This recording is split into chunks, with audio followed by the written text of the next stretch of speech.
Does he have it? Medeiros is going to get it. They're going to toss it. They haven't got it. He's on the outside line though, going into the fastest corner on the circuit. Surely this can't work.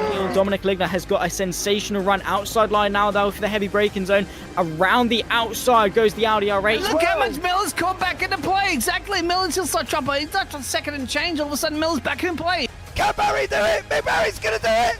Big Barry!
From the California countryside, we head street side here at Detroit for the 5th round of the NARS Virtual Modern Sports Car Championship as we hit the streets of Belle Isle in Detroit. My name's Alex Goldschmidt. I'm going to be joined in the booth by Mr. James Parfitt. Of course, it's been a big adventure since we started back in January 30th at Daytona, headed to Long Beach, Sebring, and then Monterey to Laguna Seca. But Motor City, Detroit is the battleground here tonight as we will have both Hypercar and GT3 in action. Now, of course, this is part of the modernised Detroit GP, whereby the circuit itself will be a true test for the drivers. But this is the calendar as it is at the moment. We've got the 1.5 hours of Detroit here. Then on June 12th, we go to Watkins Glen. For 1.5 hours, we head over the border to Canada, to Mosport on the 24th of July, before Road America is hit on the 21st of August. We go back to Indianapolis on September 25th. Road Atlanta, the penultimate round of the season, on October 23rd, and then Virginia International Raceway will host the final round of this season. And more to the point, well, we've got some things to talk to you about. The track itself, 1.7 miles, built back in 1982, running the 2023 layout, just 9 turns, a lot of sharp corners, 90-degree lefts, 90-degree rights, and also some straight line speed will be required as part of this circuit here. More to the point, the keys to the race are very, very crucial. You've got to watch out for those walls. Fortune favours the bold, which means you might have to do that risk versus reward situation. And of course, be ready for rain to fall. Then you've got the challenges for both the Hypercars and the GTs. First of all, the Hypercars. Minimise your damage and attack at all opportunities. You're going to look at possibly a 3-stop strategy with a combination of medium and hard tyres being used. The cars to beat: the Caddy V-Series, the Peugeot 9X8, the Porsche 963, and the Ferrari 499. Then going on to GTs, again, the same strategy, but they'll be using just the medium tyres. 2-stop strategy, very much the case here for the GT3s, with the Mercedes, the Aston Martin, and the Porsche 911 992 being the cars that we're going to have to keep our eyes on here tonight. Then you've got the scores coming into this 5th round of this season. Daniel Kirby, who's going to run in GT3 Pro tonight, has had 4 wins across the board. Troy Uyen and John Mayer round out the top 3, ahead of Ben Kesby, Gilles Lalonde, Johnny Gutierrez, Jerry Chen, Mike Bell, Sahil Mustak, Ejika Karabasak, Brian Hall, and John Uyen. John Uyen not having the best run at all, not having scored a point on the board. Hypercar Am, Carl Strahal leads the way on 90 points, 21 ahead of Lanny Hall. Norm Graff Oliver Day, Scar Pope, Adrian Rice, Diego Rodriguez, and Philippe Ducati are the drivers that have taken part so far. Then going into LMP2, well, Alec King's run of form was broken, and with it, he lost the championship lead to Luciano Uchiazo. JT Tammy, who's decided to run in Hypercar tonight, rounds out P3 with Tucker Martin, Preston McNair, Mika Dern, Cole McMillan, Michael Locke, Becky Ely-Clark, Tom Lane, and Josh McGlinskey rounding out the top 11. Stuart Barge, Naaman Nadrasic being the only drivers out of 18 that have scored so far. The bottom 5 have yet to do so. Ryan Paulbert Reyes has 3 wins out of 4 so far and leads by just 12 points ahead of James Walker. Alan Holden in the Ferrari rounds out the top 3, a further 4 points adrift, with Eric Jacobs and Matthew Overton completing the top 5.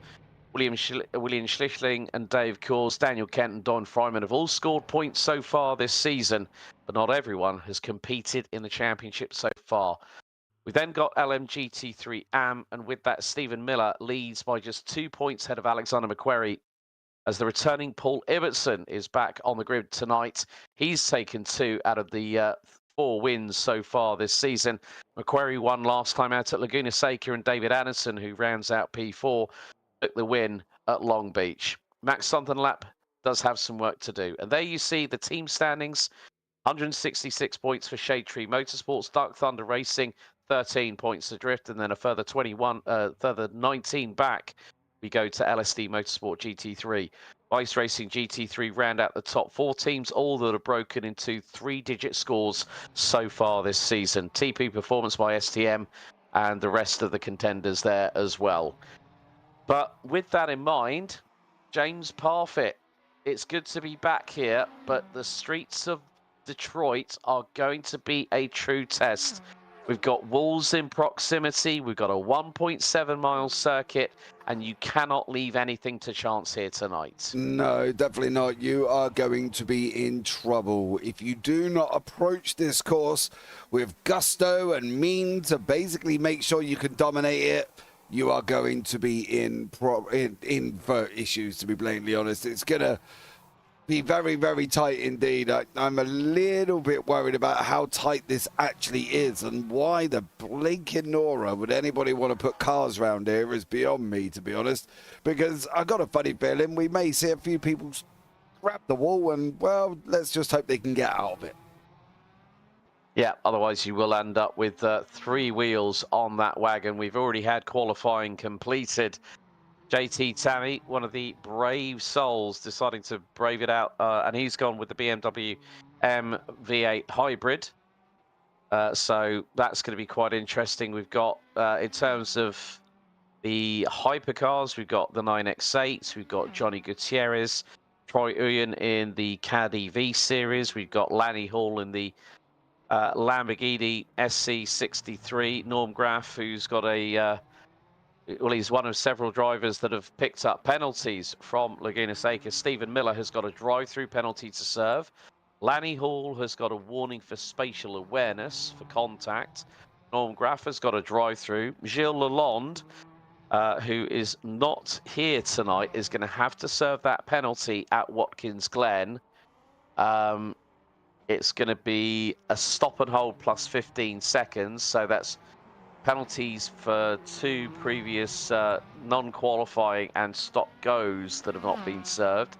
Diego Rodriguez, well, when he returns, he's got a drive-through penalty to serve in his own right, and it's just going to be a case of, well, Great Scots Racing. Let's just say, crash 'em up derby could be the words of tonight, but we are still in the warm-up phase. But an hour and a half. The biggest thing is that it does say attack at all opportunities, but the attacks at all opportunities are going to be thick and thin all at the same time. And they've got to be aware as well. I did love that penalty of spatial awareness. I did love that. That was more of a, please pay attention to where you are on the racetrack. You know what I mean? Come on, be aware of what's in and around you. This doesn't, I've got to be honest, from my perspective, I don't know if I would enjoy this. I don't know if this is Monaco-esque, where it could be quite sort of meh. And with the walls as close as they are, as you can see, we just jumped on board with JT here. You know, yeah, I don't know. I don't know if my love for this would be worth doing. Do you know what I mean? Maybe Ross has got a little bit more enthusiasm for it, but yeah, I don't know. Ross, what do you think? Good to be here, everyone. But yeah, you know, you say Monaco. I really see this kind of like a Long Beach sort of analogy, and you know, they're both American tracks, but it's very gridded up. I mean, Monaco, you get a little. I mean, Monaco is way tighter, I want to say. There's at least some passing opportunity. You have this very long straight that runs down East Jefferson, which is actually going to be where we're going to have the start of the race instead of at the usual start-finish line, which is next to pit road. And you just get all of these 90-degree corners. I like that it's a unique kind of challenge. I really wish we could have the original layout that Detroit, the Motor City, brought back in the 1980s when it first premiered. And in 1982, this is when Formula One raced here. Not at this layout, but it was, I think it was within walking distance of this area. And that was such a cool layout because it went all over the place. It was, you know, you're up and down, like it almost felt like you're running through some of the garages that they have here and everything. And so it had a lot going on. This is a bit more, you know, kind of center grid, but you know, you get some bits that feel a bit like Macau. You get some parts that feel like Long Beach, you know, and some that are just a little bit their own unique entities. Like you look at pit road, and it is split left and right. So drivers are going to have to contend with that while they maneuver around here. Like we just saw with Alan Holden finding the barriers just a second ago, but the warm-up is completed. 90 minutes, 1.5 hours around this 1.7 mile circuit. Of course, LMP2s are not here. We've got 17 drivers set to take to this track, and it is going to be quite interesting. It is going to be, I think, a little bit of a free-for-all, to be truthfully honest, with the way that these walls are so close to the cars. I mean, 2 wide, fine. 3 wide, what the heck are you playing at, is probably the first thought that jumps into my brain on that one. But it could be, it's all about, as we've seen all the way through this season so far, gents, it is about getting through that opening lap. I think here at Detroit, you've got to get through more than 1 lap. You've got to get through maybe the first 5 to 10 laps to be able to set that rhythm. In a normal traditional circuit, like say Laguna Seca, the first couple of laps, as long as you get through them, you're fine. Here, you're not really given much chance to breathe. You've got to have your eyeballs on stalks. You've got to really be on point all the way through this race. And if you make a mistake, well, it could be a problem for you and everybody else. Here's the grid. It's Ben Kesby and Johnny Gutierrez on the front row, Hidja Karabasak and Troy Uyen on row number 2. Row 3, JT Tammy ahead of Norm Graff with Brian Hall and Lanny Hall rounding out the top 8 cars.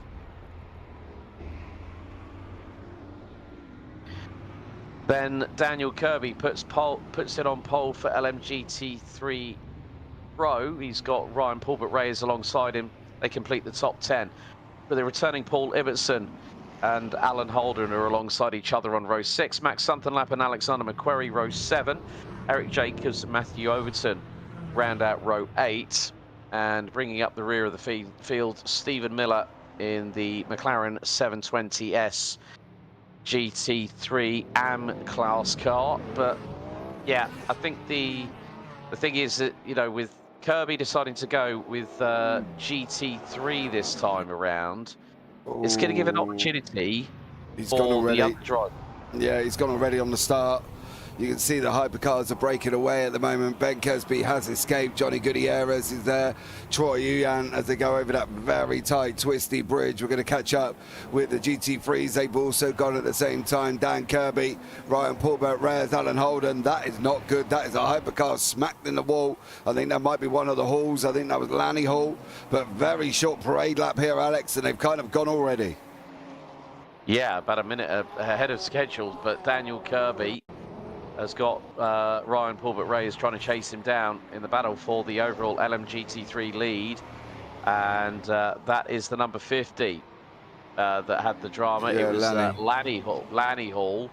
So he's dropped to the tail end of the field. But yeah, very tight circuit. A lot of technicality here, Ross. And you've got to have this, the car set up for more of a shorter burst of acceleration, but also good steering toe in and toe out. Yeah, 100% right there.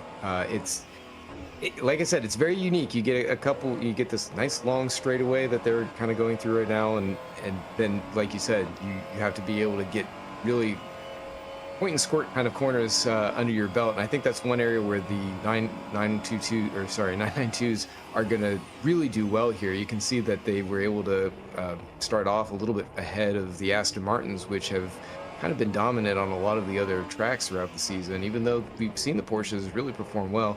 Right now we've got Alan Holden, who's chasing down Paul Ibbotson, and they had a little bit of coming together early on in the race, so it'll be interesting to see how they kind of carry on for the rest of this run.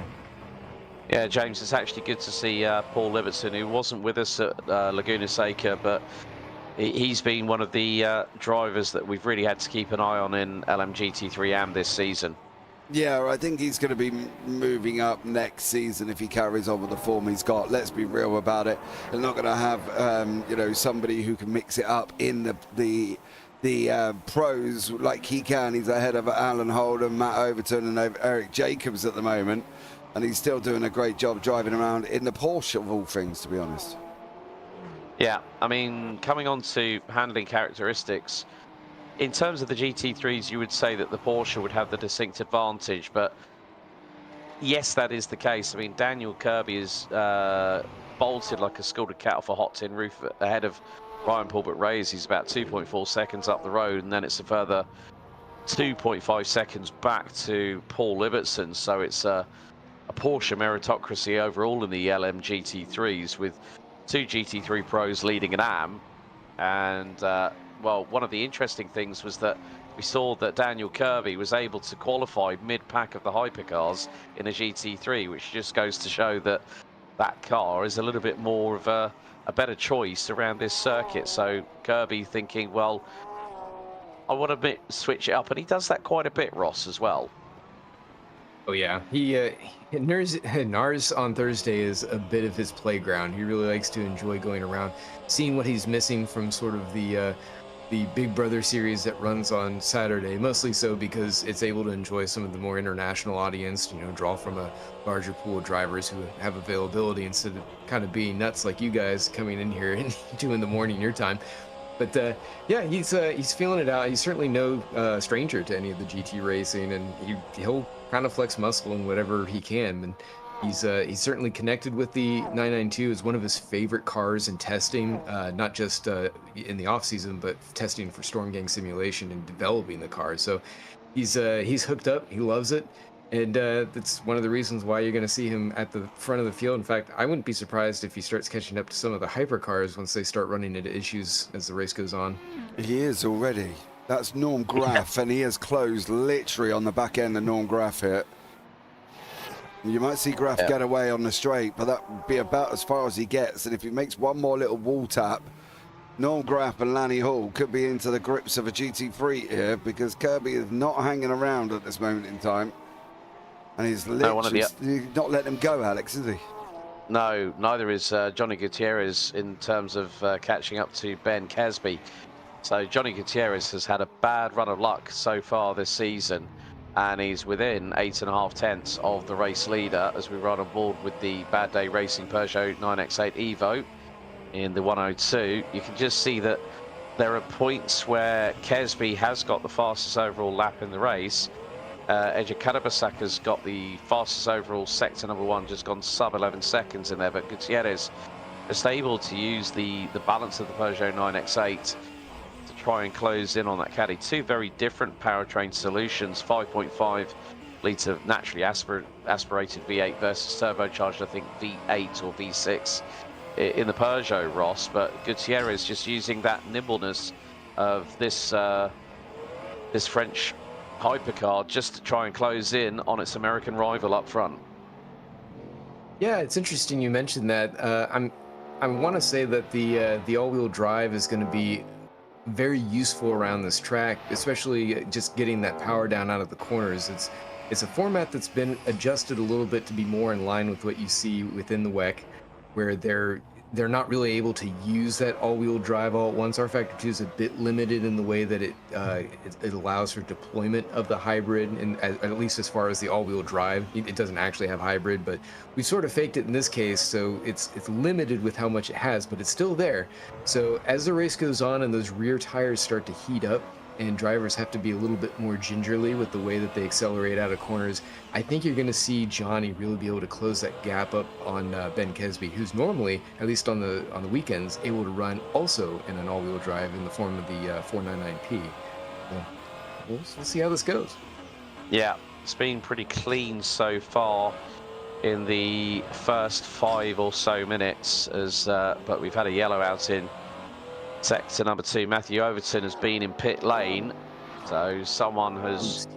That's going to be a length. That's a bit of a lengthy yellow, as Stephen Miller is being closed in on by the race leaders. So Kesby has got through, and Miller goes straight on at the hairpin at turn 3, I believe. So I don't think that's his only drama here, Alex. I think he's had multiple. This might be the first one. We got held up going there from pit lane. I think that was after his penalty. And then he just went and ran, as we saw live, straight on here. But Stephen Miller just getting it all a little bit wrong. I did want to just have a quick look at Lanny Hall. I believe his drama right at the beginning where he hit the wall. He just goes in, misses the corner, and thump. Yeah. Straight in there. He didn't really get much going on that one for him. Things are closing in, actually, between the top 3 and the hypercars at the moment, as that was a bit of a scrape with the wall there. They aren't completely smooth, and myself and Ross, we did actually witness during, I think it was before qualifying, during free practice, Daniel Kirby had 3 wheels on his wagon, like he literally tangled with the barriers on the right hand side of the circuit here, coming down the back stretch, and just literally clobbered it, and all of a sudden we saw a Porsche wheel doing Porsche wheel things, running away from the car as it separated itself from the hub and the drivetrain. But it's getting a lot closer now, because it's Gutierrez in the middle of a Cadillac sandwich at the moment, because Kalabasak has done a really, really good job at the moment and has put in the fastest lap of the race. So the Caddy chasing down the Porsche as they go down this very, very long back stretch down East Jefferson down to Griswold here at turn 3. And then it's the 90 right into Bate Street down 4. So it's more when we get to turn 3 and then get through to turn 9 before they go past the start-finish line again, James, that the Peugeot seems to have that little bit of an advantage, but in a straight line, it can't trounce the Caddy at all. Yeah, I think that's the thing. It's always going to be in certain places that one car is going to be stronger than the other, I think. You know, if the 9X8 can do some of these tight corners better than Ben Kesby can in front, well, that's probably not a bad thing. Kesby has had moments where he's slid and he's bumped the back end of the wall and he's couldn't get the car stopped. So I think if the X8 can stay with him, I'm going to be interested to see how they start handling this traffic very, very shortly here, because you can see them all in front of them at the moment, and they're just going to go rapidly come up to them. So I'm going to be interested to see how this first run through goes. And I am a little bit concerned that we've also got Dan Kirby, who may have actually physically put a lap on a hypercar. There's a car stopped. They're stuck in the middle of the track. Oh, traffic jam. That's Lanny Hall in the 50. Oh, it's Ibbotson. Oh, and it's Paul Ibbotson. Paul Ibbotson, and that is Max Sunthornlap. That is, oh, dearie me. That is for the field. Everybody's there, isn't it? He's trying to do a J-turn. He's causing more damage to that 165 Porsche. Let's have a look at the replay. So he turns it in. I think it's going to swap. Yeah, swaps end. He clips the curb on the inside. It spins the car around, and Sunthornlap just goes harrowing in there. Alan Holden holds on the brakes, and then yeah, it just causes a traffic jam like on I-95. Yeah, everybody's in there. Literally, the whole field is sat there waiting for him. He can come back. Yeah, Yeah, they're moving now. Come back. But Yeah, he'll Paul be down a Livingston couple has laps. ended up in the pit. Well, he's DNF'd. I mean, it was enough that he turned the car around, but he went and reversed it, tried to J-turn the thing, and the left rear took an absolute pounding as he reversed it back down the hill. And now we're back up to full racing speed, and Oh, That was close. that was very, very close. I think that was Ben Kesby nearly Yeah, getting it a bit was. right. It was your leader trying to, I think, almost looking at taking a dive there. And, well, yeah, he could have been diving the wrong way. I do wonder if Ibbotson is done now. It does look like he has DNF'd. He's finished from the series. That is a really rotten place to get stuck. And because that's what will happen. You will physically get stuck. The whole field was literally bunched there waiting for him. And he just couldn't do nothing. It's like, well, I'm in a wall. So he's tried to reverse. Now, whether or not the Sims turned around and gone, whoa, whoa, whoa, whoa, whoa, whoa, what you doing? And kicked him out, which is what most Sims do if you start driving backwards along the circuit, mind you. So unless that's happened, then that's why he's out. But at the moment, yeah, that's just a really rotten place to spin and have a whole incident. Yeah, Eric Jacobs trying to catch up to Alan Holden in the battle for P3 for LMGT3. Meantime, Daniel Kirby leads LMGT3 by 9.1 seconds. Oh, and we've had more drama. I think it was That Brian. was one of Brian Hall. So both Alani and Brian not having the best of luck. Yep, it's the wrong way, my friend. You've got to get that car spun around somehow. And see, they're taking chances doing this. oh, Because if RF2 turns around and says, you're going the wrong way, and then terminates them, we're going to have another situation. You know, because at the end of the day, all of these times, I'm going to presume that's what it does, Ross. It does, although he was in reverse, but moving in the right direction, so I think he was okay in that case. A little unorthodox, just like we saw at Long Beach. It's, you know, he managed to get it working, but both Hall brothers obviously in that same spot coming up to that Bates Street chute, where you have to get that hole just right, or you got problems. yeah. So here's the he hit somebody. He hit Stephen Miller. Yeah, I hit think he on the ran. rear. Yeah, he ran just straight into literally- it. Yeah, it's just like he puts on the accelerator, bang, there's the contact. Miller gets damage to the rear of the McLaren. That's not going to help him one iota. And then It's like Brian Hall. I mean, it's Kesby that's cut. Well, you've got that was Reyes, I think, coming along, and then as Brian Hall reverses, the car that's coming close to him is the overall race leader, and that is Ben Kesby, who's now put a lap down on him. So you're going to see here, he parks it, engages first. Here comes Ben Kesby at full racing speed. He rejoins, and that was a bit too close for comfort. Do you know what I felt like I needed then was a Benny Hill theme tune? Do you know what I mean? Oh, yeah, I know. Yeah, I these know. facts. You know what? You read my mind on that one, James. Yeah, it was like.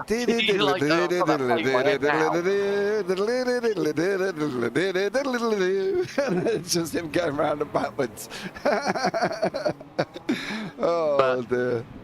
But in the meantime, we have had a change for second position in the hypercar class because Kalabasaka's got through on Gutierrez, who's now down to P3. JT Tammy, I have to say, doing a pretty good job in the BMW Hybrid V8, the number 24, currently running fourth in the class ahead of Troy Uyen. So they're doing some pretty good work at the moment, but I think Gutierrez is, as I said earlier on, guys, the Cadillac is just able, out of turn 2, coming out of Rivard Street, and then goes down East Jefferson, heads to Griswold Street to the hairpin at turn 3. Like literally the speeds I'm seeing, the caddies are doing 185 to 190 miles an hour, and Gutierrez is losing out by anywhere between 5 to 8 miles an hour on top end speed. But Gutierrez has scraped the wall there, So he's got to be very, very careful as well in his own right. Yeah, I think with the fact that the walls are so close, I would be careful as well. Do you know what I mean? I think in general they should be looking at the fact of, you know, braking a little bit earlier, letting the car roll, not do anything crazy, and then, you know, let it rotate itself around the corner as well. Junio Tilambacano, good evening. Good evening to you, sir. How are you, sir? There we go. But Gutierrez is back up behind Karabagak again, and it's going to try and get closed in. But yeah, I would literally try and sort of brake a little bit earlier and use the natural grip of the car to go around the corner. I don't think trying to hammer the brake and hoping that the car sticks is necessarily going to work here. Maybe I'm wrong, but Ross will tell me more. Well, I'm a little distracted by this GT3 battle that's going on. I noticed that Alan Holden has kind of fallen back to the clutches of Eric Jacobs, who's sort of been a cork in the bottle for the two GT3 AMs behind him, Max Something-Lap and Alexander McQuarrie. They've sort of just been this weaving train. And Alan was up further before, but I'm wondering if maybe he got caught up in some of what was going on with the Hypercars. We keep seeing Lanny Hall getting just sort of this uninvited guest into their battle, and it just keeps swirling things around. So I'm kind of amused watching this happen. Yeah. Yeah, I know. It's like when they go across the strike, they've just gone through down Franklin Street into Revelle Street, now onto East Jefferson, and you can see that Honey's just getting a little bit too eager on the loud pedal, and you can see the back end of that Lamborghini SC63 just squirming for traction as he passes Eric Jacobs of over the best part of 170 miles an hour, hard on the brakes, down into first gear, you know, like 30 miles an hour. And again, he's just applying the power a little bit too early in that Lamborghini SC63, and that's where the trouble lies. And he always just hit the wall with the left rear whilst accelerating again.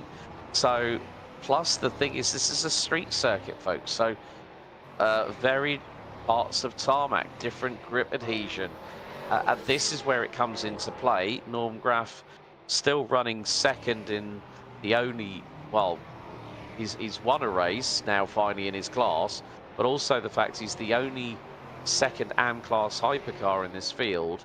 So both him and Lanny are having to battle their way through LMGT3 traffic, and sometimes if you mistime it by 1 iota, you can just get it completely wrong. And now what has happened is that Lanny Hall has got, well, he's trying to put cars between himself. I think he's just passed Alan Holden down the stretch, and he's now coming up to get through. I think that is going to be on, it's one of the Aston Martins.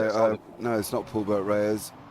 It was either Something-Lap or McQuarrie, and like it's just so difficult to time it. Again, like we've just seen Lanny Hall come into shot, and again on the loud pedal, you're going to see the back end of that Lamborghini is struggling for traction, whereas Norm Graf is being a little bit more precise. Again, Lanny just hits the throttle, and it just boots the back axle to the corresponding other side of which corner he's gone through. So if it's a left-hander, he boosts the throttle, it spins out to the right, he goes through a right-hander, it spits out to the left, and Norm Graf is catching him hand over fist, and it was in the wall.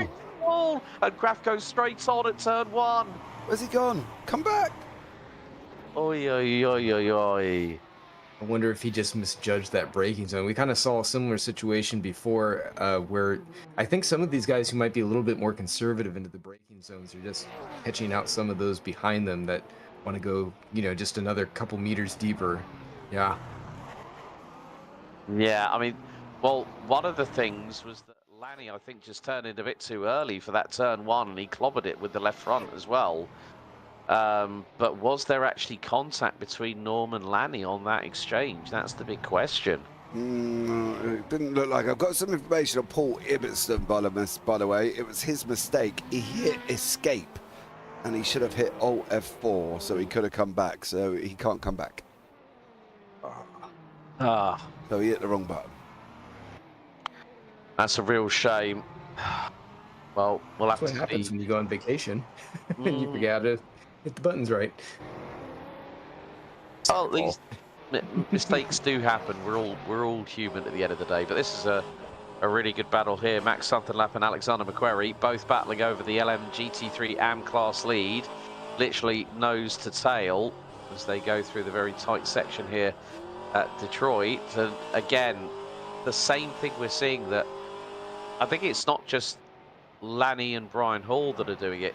You're also seeing some of the other drivers like McQuarrie, like Sunderlap, who are getting onto that power that split second too early, and it's just spooling up the rear tyres, so you get the wrong kind of reaction when you're wanting it to bite down for traction. You're getting a bit of sideways motion from the rear axle, and that does not help you going around corners in the best sense, especially through here. It definitely doesn't. As I said, it's using that brake and roll function more than trying to sort of slam the throttle on and hit the brake and slam it down again. You know what I mean? Clearly the cars are not liking being treated that way. You know, it's not a rough night out on a Friday. It's more of a enjoy your marriage anniversary with a quiet meal and a little bit of dinner and maybe a Netflix and chill when you get home. You know, they can't be out clubbing Friday night and then come and just go, it's just not going to work. So these guys are just going to have to be a little bit more gentle. Yeah, we're 21 minutes in of this 1.5 hours race here at Detroit, and Norman Graff just one of the things I do like, the fact that we've got this Aston Martin Valkyrie on the grid, and that Norman Graff decided to be the only person that went, I'll give it a go and see how it is. And he's done pretty well so far this season, but it's just like when we get onto a street circuit like this, like there's nowhere to hide at all. You can just see how close they're getting to the barriers going into the 90 right at turn 4, going down Bate Street, and then into a quick set. You know, you've got a 90 left, a 90 right, a 90 left, a 90 left, a 90 right. It's just sort of like you cannot do. You know, I think you put it across really, really well, James, about using the brake and let the car roll into the corner rather than brake, turn, point, squirt, out you go of the corner. Yeah, they just got to be gentle, I think, Alex. I think, you know, you could be overzealous and hope for the best, and it just isn't always necessarily going to work, especially when you're working in and around traffic. You know, these guys have been in there for quite a while now, stuck in and around these guys, and they're not really making great impressions or carrying that much more speed than what the GT3s are. In fact, at some points, as we can see with Dan Kirby, Ryan Paulbert Reyes, you know, Dan Kirby's ahead of Brian Hall, Lanny Hall, and Norm Graff. So, you know, it kind of says it all, that they've got to be a little bit more on the how can I put it, a little bit more using savvy in their head than they are driving what they're driving at the moment, because currently they're still behind some of the GT3s. Yeah, I think coming on to Daniel Kirby here, Ross, an inspired choice to go into GT3s, as you say, that, you know, he does like running in other championships where he feels this is his playground, but here, you know, yes, it means that we're going to have someone else winning in Hypercar, but for his perspective, it's sort of like, I just want to have, yeah, okay, it's going to be a tight track. I don't know, you know, it's a new track for everybody. I want to sample it in something that I know that will handle well around here. And I think he's done the sensible choice that if we do go around this track in future seasons, that by getting that GT3 knowledge first, you can then build that into an understanding of how to set up the hypercar as a direct correlation. Yeah, Alex, you're right. It's it definitely translates in terms of having that experience, and even if it's not something that goes right into maybe the way that you would work your car if you were to change categories, it certainly gives you an appreciation of what the other categories have to go through, what those drivers are doing, where their braking points are. So, and honestly, it's the type of thing that myself and several other drivers admins have promoted, where they say, hey, give the other class a try, go through, see what it's like, so that way you can say, oh well, that's what it's like having a hypercar fly up on me at, you know, 200 miles an hour more and whatnot, but also then knowing where the braking points are, because like you guys are pointing out, there's a lot of similar performance as we go through the tighter sections of the track. The GT3s are able to get like what James was saying about the flow. They're able to kind of flow a little bit better. The hypercars seem to be just a bit more awkward, at least in some of the cases here, where they can't quite get into that sort of zen flow state and just be able to hook up. Maybe it's just because they're not getting enough aero performance through some of these corners. It's hard to say, but the ones who have it, they're at the top. Yeah, I mean, the thing is that through the speed traps, I mean, I'm seeing a differential of anything as high as 24, 25 miles an hour difference when they go down through out of turn 2 and then down to turn 3. It's a long stretch, so you can really run the cars as full throttle as you can right up until that point, as we see Brian Hall make his way through 3 at Griswold Street and then down into the right-hander here at 4. You know, a 20 to 25 mile an hour speed difference is going to be great down the back stretch, but you're powerless to use it anywhere else, James, because it's just about just making sure you're nigh on millimeter perfect. But when you get to, like, say, the first set of pit stops, okay, the track will have evolved to some point, but the confidence might still not be there for some of our hypercar drivers, whereas the GT3 drivers will go, actually, I've done the better choice here. I've selected the class that I feel I can perform better at this circuit at this point. Yeah, that's the thing. You know, it's using what you've got to the best of the ability that you have. You know, they can't just go, I know I'm going to pick a hypercar and drive it absolutely awful. It's just not going to work. You know, the hypercars have literally got East Jefferson. That's really their main place for overtaking. Other than that, they're stuck in behind the GT3s going through some of the twisty bits, you know, through 4, 5, 6, 7.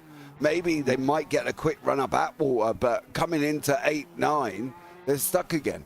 You know, it's got to be use where you can. Don't try and over drive what you can't deal with, you know, because otherwise you're just gonna, one, endanger yourself and end your own race, and B, possibly end somebody else's at the same time. Yeah, just looking at the fastest laps of the respective classes, Ben Kesby 103, 182 in the number 9 Caddy V Series R Hypercar. Norm Graff is the fastest out of the 2 Hypercar Rams with a 105.771. Dan Kirby is the 105.232. Dan Kirby, fastest overall in LMGT3 with a 108.223. And Paul Ibbotson, until his unfortunate demise, was actually the fastest in LMGT3 AM and was only 6 and a bit tenths off of Kirby with a 108.885. So it does go to show, yes, there may be a 5-second differential between a hypercar and a leading LMGT3 Pro or AM class car, but it's in the twisty stuff where the GT3s are really at home, and it's down East Jefferson, as you said, James, that where the hypercars really can be pushed to their limit. But now we've got Norm Graff now ahead of Lanny Hall in terms of the battle for hypercar AM. And I think, who's that catching him up? I think, is that Troy Uyen, I think, behind? Possibly. Yeah, I think it was. Yeah, I think it was. But JT Tammy, let's talk about that man for a minute. I mean, third in LMP2s, and he's running P4. He's got a very, he's going about it the right way, as I think we've got our first set of pit stops for Hypercar that Kawasaki and Gutierrez have pitted, which has promoted JT Tammy behind Ben Kesby, who's leading by about 18.5 seconds. So JT Tammy's done a pretty sterling job at the moment, guys, wouldn't you agree? Yeah, definitely would. Definitely would agree. He's doing well in that car, sitting in second overall in the hypercars now. As you say, Karabzak and obviously Gutierrez in pit lane. They've come out a little bit further down. You can see where they exit pit lane. That was imperative that they got out in front of the GTs that were behind them there. So it was imperative that they had done that and got out in front of them, because otherwise it was going to be a very dramatic moment, should we say, if they start joining them all up together. Yeah, what are your thoughts on JT's performance so far, Ross? Well, it's kind of curious. I'm looking at it two ways because we haven't seen much BMW representation. The M Hybrid's been described as a very neutral car. A lot of drivers enjoy it for how it's kind of just very even keeled across the board when you look at its stats. But for most of them, they don't pick it just because they don't feel like it's terribly inspiring. I think we just had a crash from Gutierrez. I think he just took himself out on one of the walls. No. He has. Oh. I saw a tire bouncing. Yeah, he pits out here, no. so it's going to be after this for Gutierrez. Ugh. It's going to be the right rear that's going to come adrift from that car. He's at full speed. And what happens here? He's going to be going into the braking zone, turns it in. It's going to be a bit of a wait, I'm afraid. This is about as close as I can get this replay. So that's probably going to be at Atwater Street, I would imagine. Oh, he nearly loses it there, going down Bates Street. Now into turn 5, then into 6, and then through into 7. So it's going to be coming out of here. And over the little sort of yomp down here into turn 8. Goes and into pits. Where is it he does it then? Because after this, he DNFs straight away. So we might have to just follow him here for a minute. I do apologise, but this is about as close as I can get on this 9X8 as to where he actually did it. Because after that, he DNFs. So yeah, I'm not entirely sure what he did. We can only get to the back end of the incident. I don't fancy trying to rewind this because I don't think it will work. Whatever he does is going to be soon. And he's just put in there. Now I understand about the wall grabbing you. So he comes out of the pits.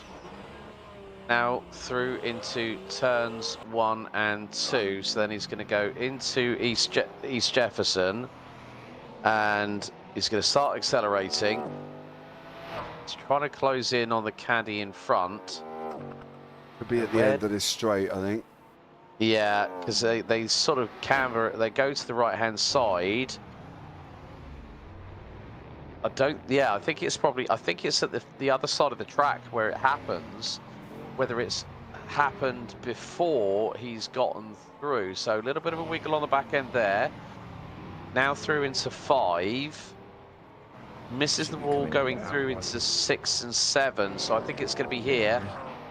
Oh. Yeah, there it is. He came out of 6 and 7 and straight away right rear exits behind the car.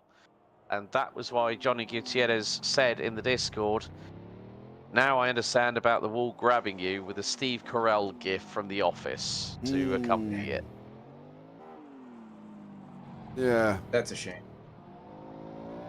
And he was doing really well. He was running as high as P2 earlier on in the race. He started on the outside of the front row and was having McQuarrie's DNF'd as well.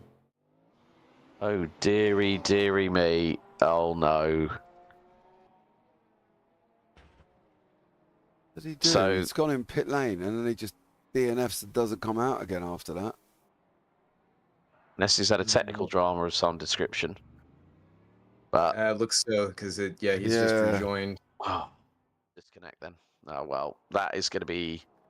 I think he's done that before on a couple races where he's just, for whatever reason, his connection ends up becoming compromised. It's unfortunate. He was actually having a really good race too, back there fighting for with Max something lap for top of the AMS. So it looks like at this point Mac only has a little bit of competition with Stephen Miller, because Alexander McQuarrie is going to be down at least a lap, if not two, by the time he gets going again.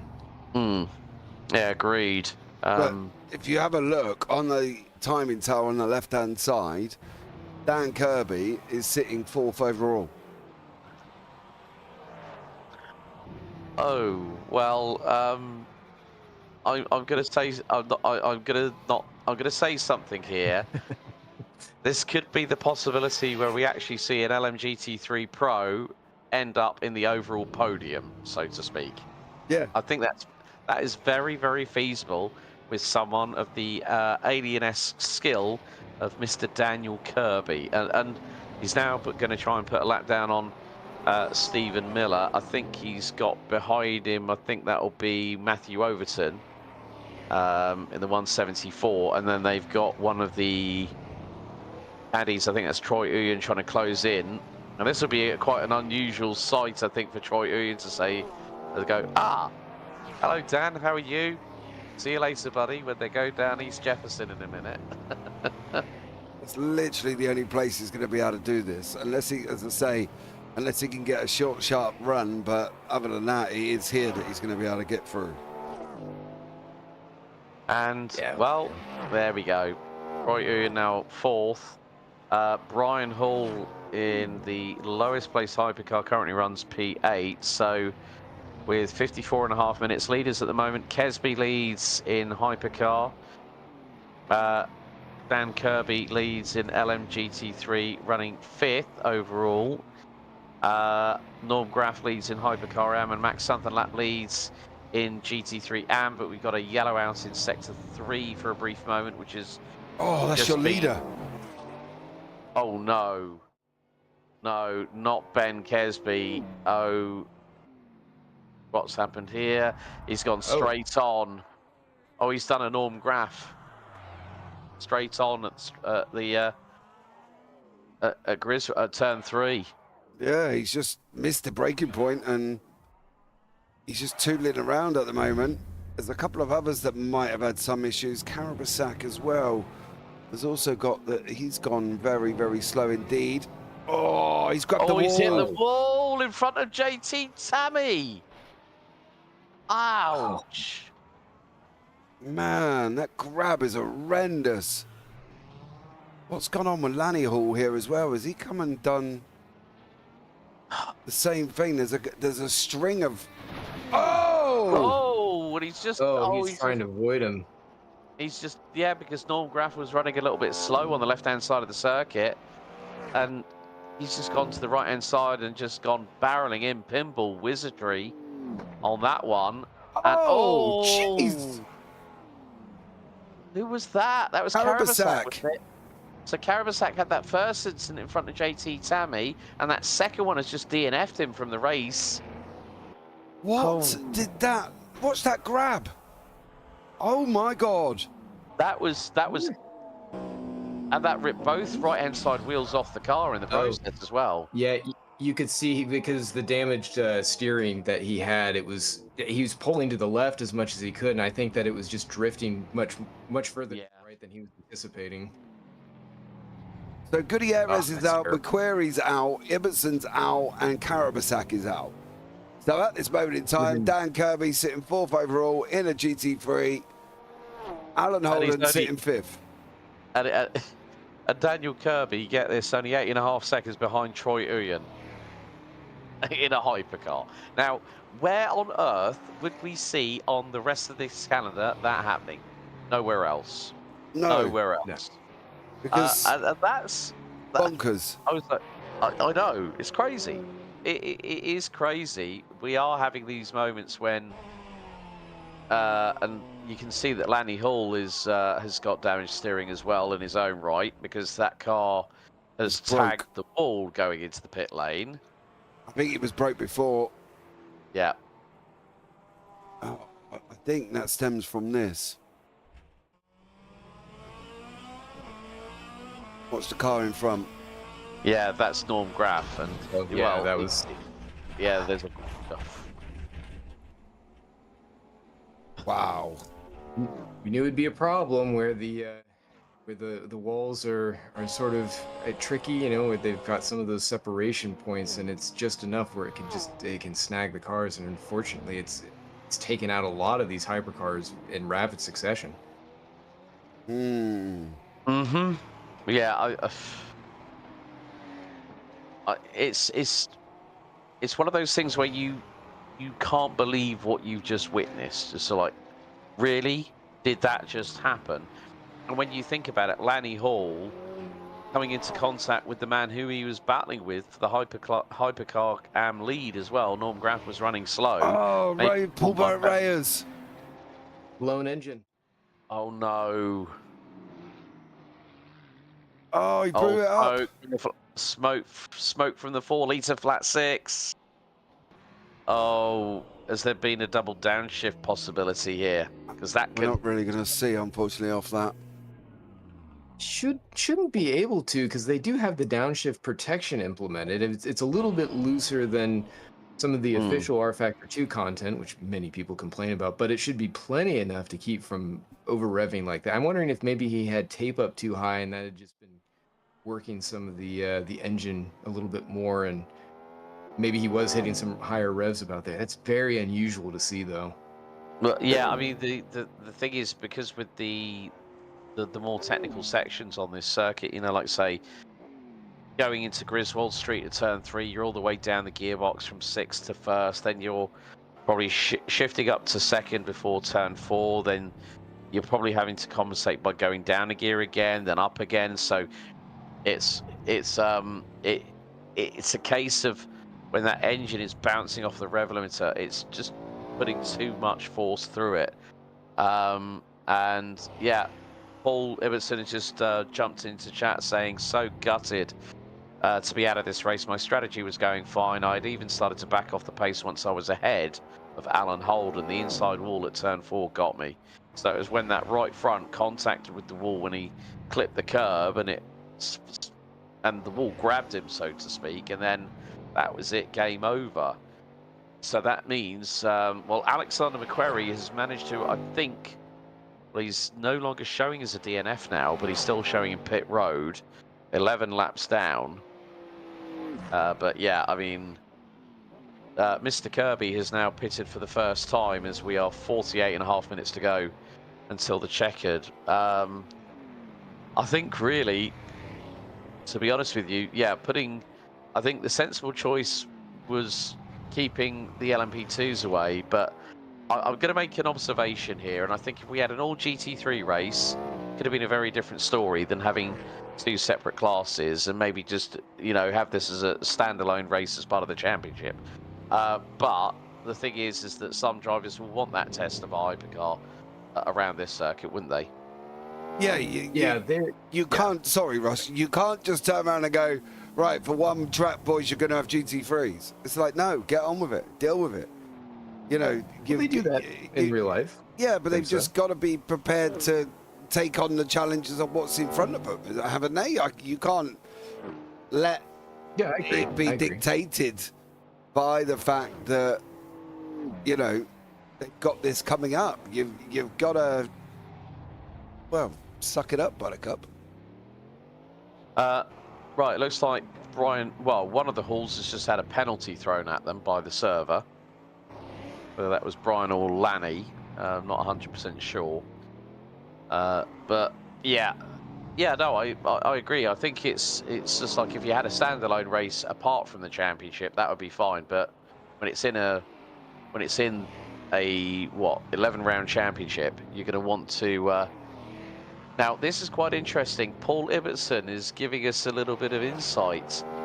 Strategy for the 911 GT3s. The race is about 2.5 stints. I started on a full tank of fuel. First pit stop was going to be half a tank of fuel, no tyres. Then second stop, full tank of fuel and new tyres. Let's see what Kirby and Reyes do. Well, unfortunately, Paul, Reyes is a DNF. So I'm going to be interested to see what the different strategies will be between Alan Holden and Daniel Kirby. And maybe even Eric Jacobs as well. Because, okay, yes, he's a lap down on Daniel Kirby, who I think is about to put another lap on him, despite the sheer speed that Dan Kirby has got in this 911. But I think it's going to be between, I mean, there's a big old gap between Kirby and Holden at the moment in terms of 14 seconds, but Holden's in pit lane at the minute, so it's dependent on who gets the jump on each other in the pit lane battle. He just came out. I think. Well, he's going down pit road, so this will actually be pretty close. He should be popping out just behind this little train here, behind Kirby, as they clear. So Yeah, I think he gained on him a little bit during that stop on Kirby. yeah. So yeah, Kirby's got Norm Graff between himself and Holden and Jacobs. So, and Norm Graff is about to. No, it's not Norm Graff. Ben Kesby just passing him.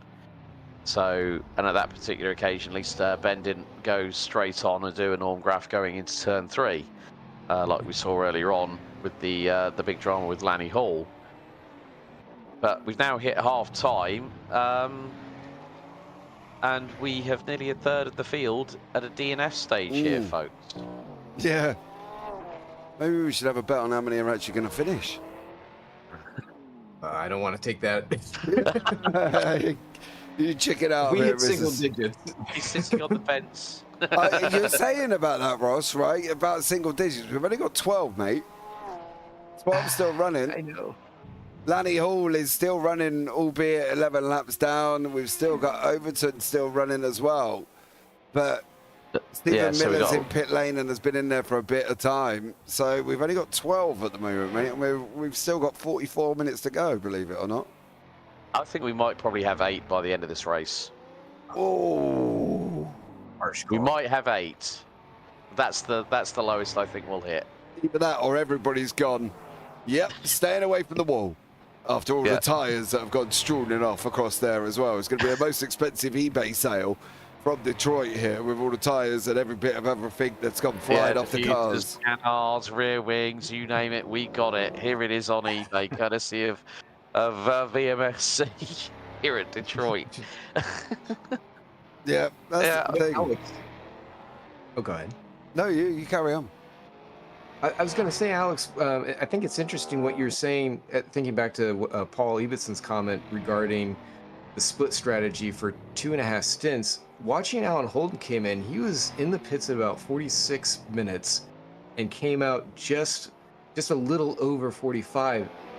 Depending on how he runs the back half of this race, he might be able to just one-stop it. That'd be a Sergio Perez opportunity if you can do that in the Ferrari, but that might be, I think, a little bit of a tall order. I think a 2-stopper is probably the best call for GT3s, but if he's been able to eke out that fuel mileage in that Ferrari, I mean, let's not forget he was caught up in that traffic jam earlier on where we had Paul Ibbotson backwards and reversing down Bate Street earlier on. But I think it's, I mean, looking at the lap times, you look at the pace of Kirby, he's running low 108.8s. Alan Holden, his last lap was a 111.4, so it's as that fuel tank reduces in terms of the amount of fuel in it, that'll depend on how much quicker Kirby gets. But Kirby's just done a 108.6, and that was only 0.4 off of his fastest lap of the race so far. Holden, his best lap of the race so far is a 109.5. So if he tries to eke out that fuel mileage and try and get the get the overcut on Dan Kirby, that's going to be a tall order when Kirby's lapping well over a good 1.5 seconds quicker than him per lap at this stage of the race. So I think Dan Kirby's going full push. Alan Holden's going slow and sensible. Yeah. He won't do it. Yeah, he's about to put a lap on him as well. There's no way in hell that Alan Holden is going to be able to beat Dan Kirby fuel saving here either, because that's just bonkers. That's not even right in the realms of possibility here. That's, it's loony to think that he can do that, because he can't. Kirby's too much of an alien. He's just about to go past him. Say, see you later, there's a lap, have some of that, son.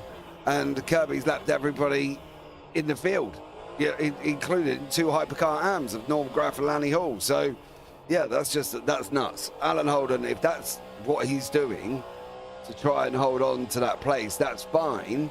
If he's trying to keep ahead of Eric Jacobs, knowing that Dan Kirby is not necessarily in their championship. I get it for going against Jacobs or somebody that's in their championship, But doing it against the fastest man in the series, no matter what car you put him in, is just bonkers. It's just never going to happen. Yeah, I mean, especially when he's lapping 2 seconds, you know, the best part of 2 seconds a lap quicker in a same class car. So, yeah, I think the thing is that Kirby's just running away with it at the moment. Less drama strikes him, but then Holden is just trying to bank, just trying to bank the points. That's where I see his strategy sort of unfolding, because we're, you know, when we get to the Glen, we're effectively at the halfway point of the season when we go there on June 12th. And it's a case how, you know, he's going to get a real bolster in terms of when you look at Ryan Paulbert Reyes, who has come into this with 3 wins. He's now got a DNF against him. And when you think about it, Alan Holden has got no James Walker to think about. So there's no James Walker.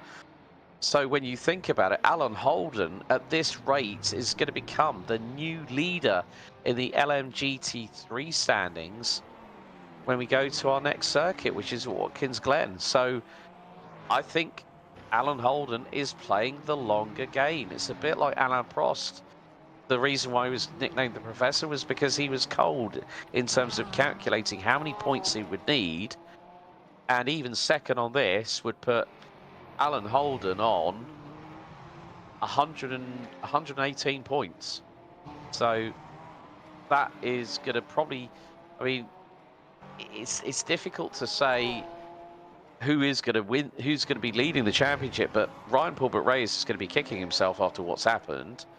Alan Holden's gone, right, here's my opportunity, so I can go for this.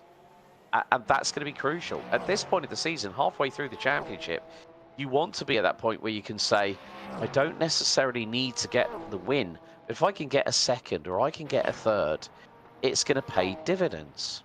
Yeah, it will. Let's just hope Paulbert Reyes don't do a Prost and crash into Senna. You know what I mean? Let's just hope Holden and Reyes don't come together. Yeah, I thought you might say that. I can feel my ears burning on that one. Yeah. When you put it out there, I was like, yeah, but he crashed into him as well here. So let's hope Reyes and Holden don't come together at the last race of the season and have a stack into each other, with it being semi-deliberate, shall we say, before I start any more conspiracies about motor racing, other than, you know, Lewis Hamilton and Felipe Massa in the Lagos. But we'll get into that another day, I'm sure. But yeah, if that's what Holden's doing, fair play to him, right? If he's thinking about the championship, I've got nothing but respect about that. That's fine. Go for it. Do what you got to do. But as I say, thinking about the win, no, it's not going to happen when you got Dan Kirby and him's fuel saving. Yeah, because Dan Kirby, we always know that he goes 10 tenths and then some, and the way that he's just rocketing in that Porsche, and you know, you look at the last lap from Brian Hall, he did a 108.8. Dan Kirby in a GT3 car did a 109.0. So all I can say is, alien, yes, he is. Very impressive. Excuse me. Sorry, gentlemen. That's cute. Thank you. All kitten over there. Yeah, I was just had a bit of a sneeze on. Never mind. But there you go. Anyway, racing. There's racing going on the screen.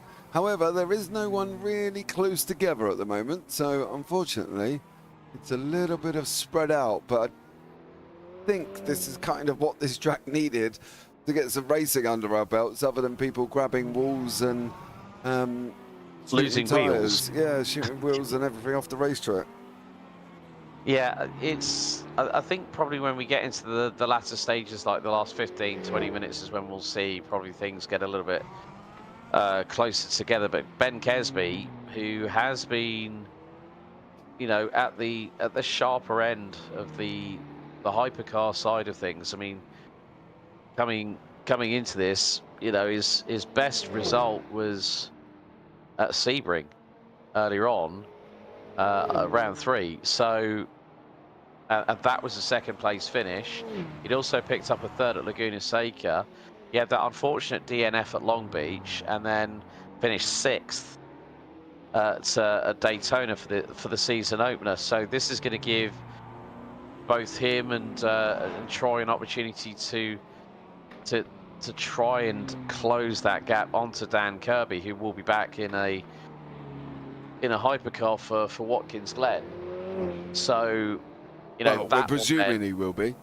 presuming he will be, whether he decides I've had enough of hypercar, I want to stick with LMGT3.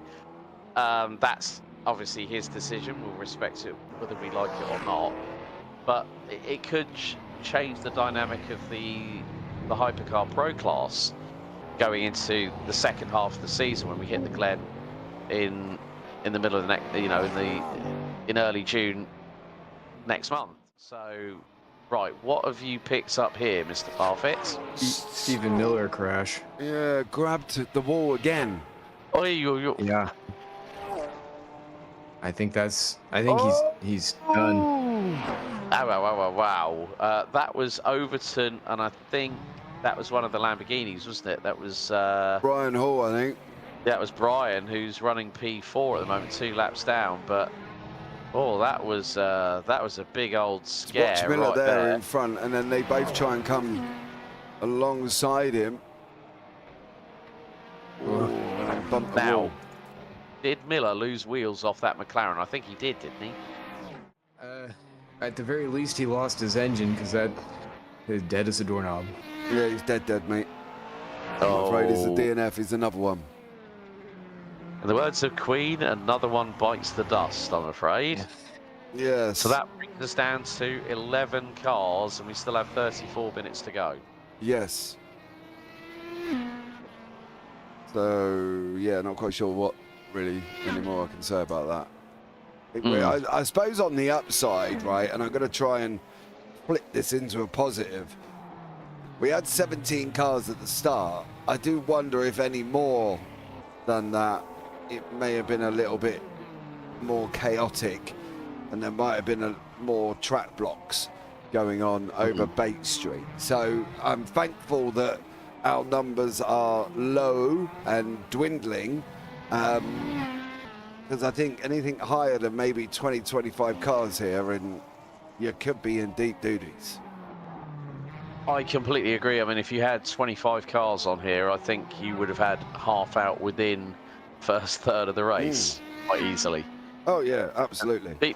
Because people would be trying to go they'd be going more than 2 wide. I mean, yeah, you can have a hypercar go past an LMGT3 quite easily. But then if someone decides to make it 3 wide, then whoever's on the outside is going to get the short end of the stick rather quickly, and then find out how quickly their race will end. So that now brings us down to Miller out, Canabasac, Reyes, Gutierrez, McQuarrie, and Ibbotson. So that is going to put us at 11 cars still running on the grid as it stands, with 32.5 minutes remaining. I think that these drivers will be breathing a big sigh of relief when they go, oh, thank goodness that one's over. We can enjoy the Watkins Glen next time around. Yeah, And then that'll be I a completely think, different challenge. yeah, I think you're going to be right, though. I think they are kind of a lot more of, thank God it's over, shall we say. Like, now I can watch the rest of them and see how they fare. And yeah, I think in some respects, you do learn a lot, even if you do have a DNF in a race, and you can just sort of like think, okay, how many laps have we run so far? We're on lap 55 now in total. That's what Ben Kesby has completed so far in the number 9 Cadillac, with a lead of 33.9 seconds over JT Tammy. Troy Uyen and Brian Hall round out the 4 hypercars that are still remaining. Norm Graff and Lanny Hall still both cars running, even though Lanny Hall is 12 laps down, but he's still running, which is a good thing. Yeah, he's putting the effort in. You know what I mean? Fair play to him. He doesn't want to be one of our DNF statistics.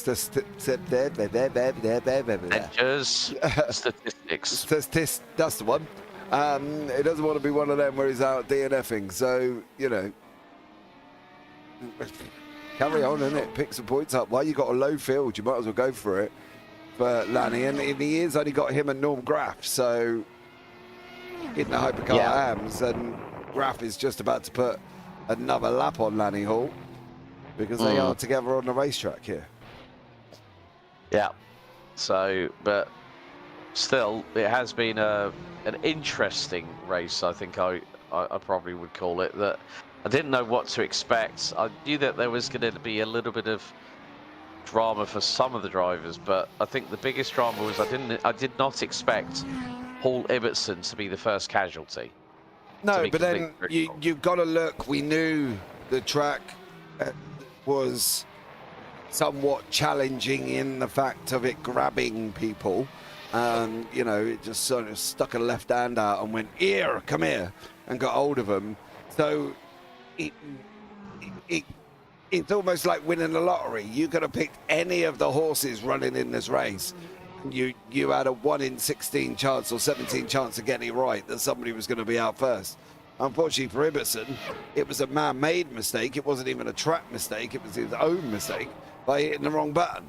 So, you know, it is what it is. And if he'd hit the right one, who'd have said he might have stayed in here? Because with all these DNFs, he still would have picked up some quite a nice, decent amount of points. Yeah, and that's quite crucial in any sort of championship. I was saying about this with Alan Holden. I mean, Troy Uyen and Ben Kesby, they're probably just going like, yeah, well, we haven't got to worry about Mr. Kirby in that respect, Ross, because they now know that, okay, we can gain some serious points here at Detroit. We can go with a bit of confidence building heading into Watkins Glen, and then going into the second half of the season. And when it's at that midpoint, you've got to be very, very strategic about how you play the long game. Yeah, you're right, Alex, because it is it's an even season. There isn't a redistribution of points based on different tracks or race lengths like you see in VWSC. So every track has equal weight in terms of importance, and if you can capitalize on a place like Detroit, pick up where you don't have a lot of other competitors because it is sort of a naturally difficult track. Now, maybe some people aren't here just because of other obligations. I do know, like for Alec King, I believe that he has a race weekend coming up where he's running Mazdas, but which, by the way, they're having a very successful season of that. But he's, he's along with some of the other LMP2 drivers that aren't here today able to make up points. I mean, you're going to have JT Tammy is going to be the biggest winner in that group, who's coming away and really driving up within that class to be able to just capitalize on it and move forward. And it's nice that he's moving the BMW up there. You know, the SC63, the BMW, don't get represented as much in the sister series in VWC, so it's nice to see those cars out there. But yeah, they're gonna, just like you said, they're gonna be the ones to really profit from this track and certainly this race. And yeah, maybe we will only have 8 drivers left here, but they're all going to come out smiling, being able to make it to the end of this and just survive. I think even though we are 4 weeks away from going to Watkins Glen for round 6 of the season, one of the battles that I'm really looking forward to is the LMP2 battle between Luciano Ichazo, the new championship leader, and Alec King, who had that two massive moments at Laguna Seca and ended up DNFing because he was pushing way too hard. I'm really looking forward to seeing that battle front and center on our screens in a month's time, as we see Norm Graff get through on Matthew Overton or Max Dunlap going into this part of the circuit. But you know, the LMP2 battle has been very, very competitive, let's not forget. And yeah, it's, in some respects, it's nice to see drivers like JT Tammy get themselves out of their comfort zone, go on a very small, compact track, and you know, put in a really, really decent performance. So if JT thinks, well, the BMW is going to be for me, but maybe I'll wait until 2026 to go into that car and just see out the rest of the LMP2 season, I think that could be a good thing for someone like JT Tammy to get his first taste of hypercar here, and then go, actually, maybe if I jump up to the class, maybe, you know, depending on where I am in the championship at the final round going to VIR, maybe we could see JT make a move up. I think sometimes once you get bitten by that hypercar bug, James, it's kind of difficult to let it go. Yeah, that's the thing. I think you find a car and you sit back and go, I really like this. You know, and as long as they've been out practicing in the machine, I think they'll do well. And why not? Why not just go out, pick a car and say, this is my car, this is her. You know, it's like picking a wife, right? You go through a few before you actually find the one that you want to pick. You know, and so why not do the same thing with a car? Go for it. Well, smart. Very, very good analogy there, good sir. Thanks, mate. It is, isn't it? Come on, let's be real about it. You know, you pick a lot in everything in life that you do. You know, you go through, you know, water, and then you go to lemonade, and then you go to a cup of tea, and then you go to a coffee and go, oh, coffee's the one I want. You know, and that's the thing. It's you know, if you've been divorced, you'll understand what I mean about picking a wife. I've been there once already, and I'm quite lucky I found one I'm sticking with. So, you know, it's the same thing with cars and sim races. You take them all out, get into a test session, go and pick one, come back out, pick another one, see how it goes on, and see how they do. And they're doing really well. So fair play to them if that's what they've done.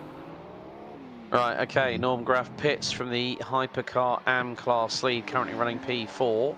Ross, you're right there, mate. Well, the way you describe it, it sounds like, you know, does your wife know that you think of like you just nick down to the market and, yeah, I'll take this one, yeah, right here. Yeah, just pick them up on the shelf, mate. That's all it is. It's pick a card and go to the front. It's like a lucky dip. You know what I mean? I'm sorry, Alex, you were saying about... Right.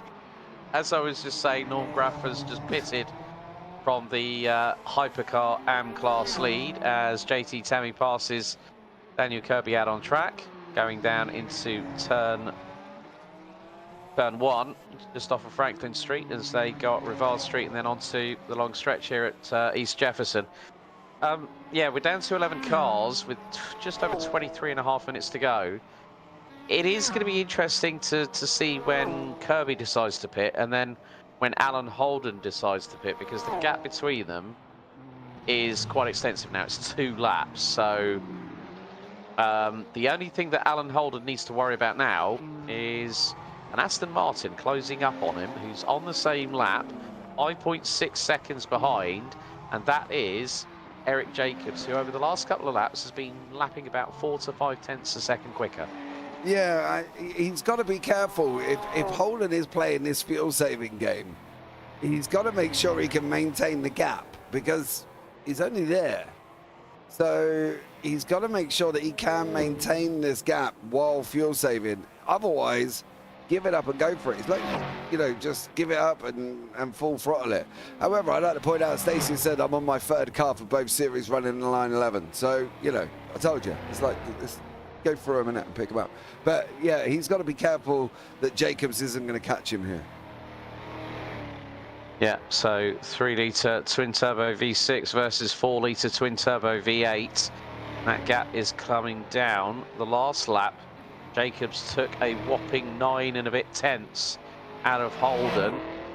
They were pretty much level in the opening sector, but Jacobs in that middle sector has taken over 6 tenths. So the Aston Martin is slowly bringing the fight to that second-placed Ferrari in the GT3, but then it's a case of, you know that Jacobs is pushing, Kirby is pushing, and even though Kirby is running over 2 seconds a lap quicker in this latter part of the race in comparison with 2nd and 3rd in the class, so not at all surprising with the alien-esque talent that Daniel Kirby has, but Eric Jacobs is trying to do everything he can, but he's lost out 4 tenths in that opening sector just now, but it's the middle sector where the Aston Martin really has a little bit more of a handle around the corners. 21.994 in sector 2 by Holden. Jacobs 21.209.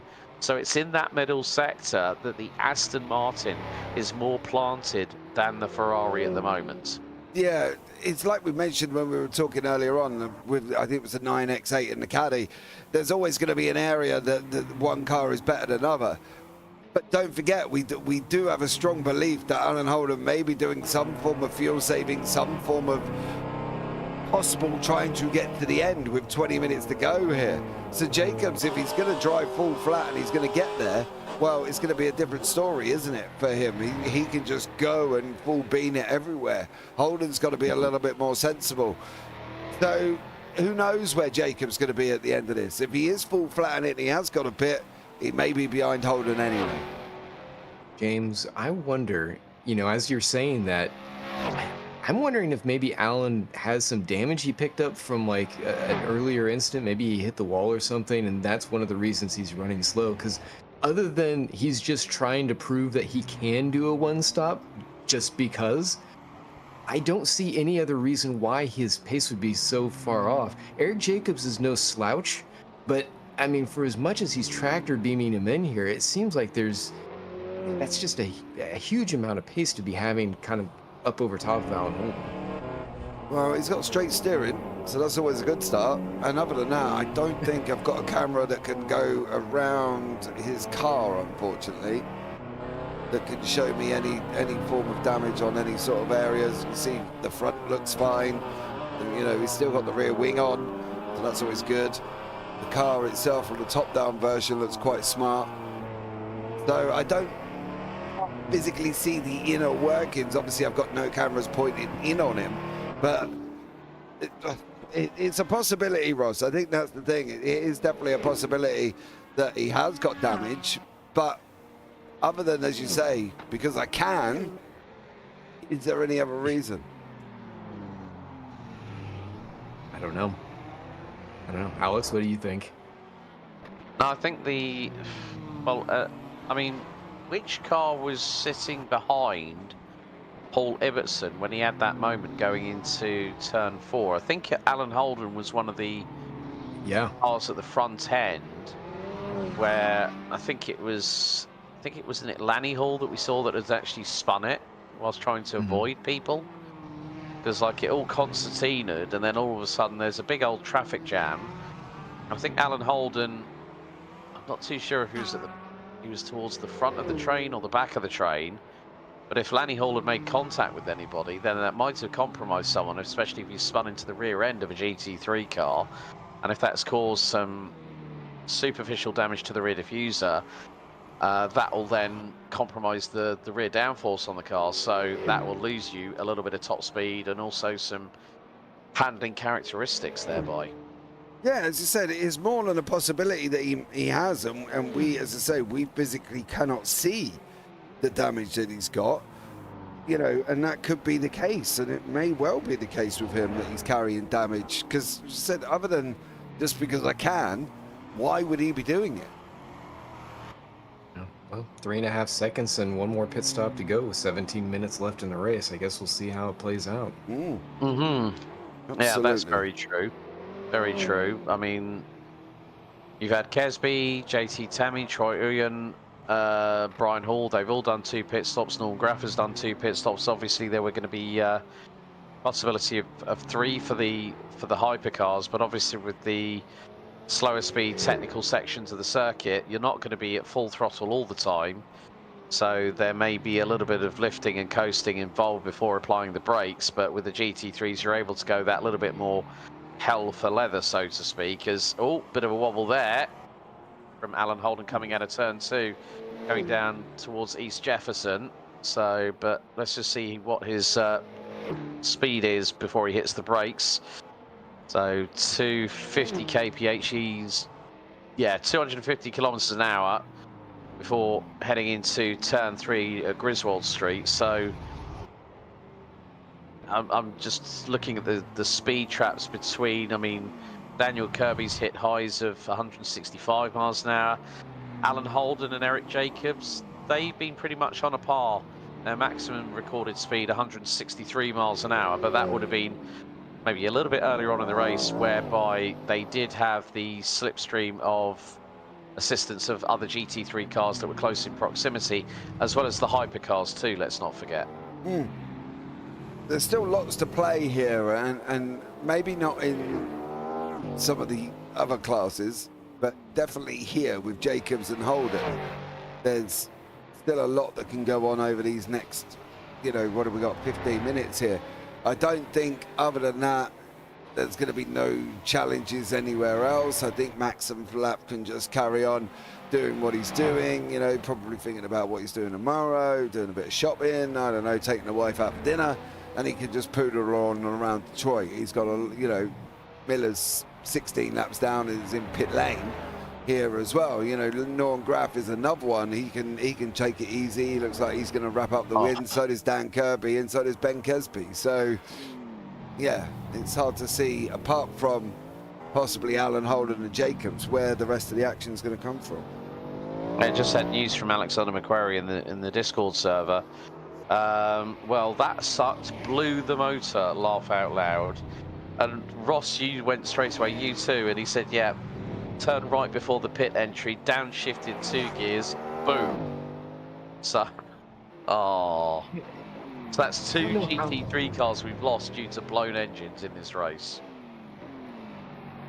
I'm kind of at a loss for words because I didn't think it was really all that possible. I know you can kind of hurt the engine if you keep being aggressive with it, but just being in those GT3s myself, I know that it's very easy for that shift protection to pop in.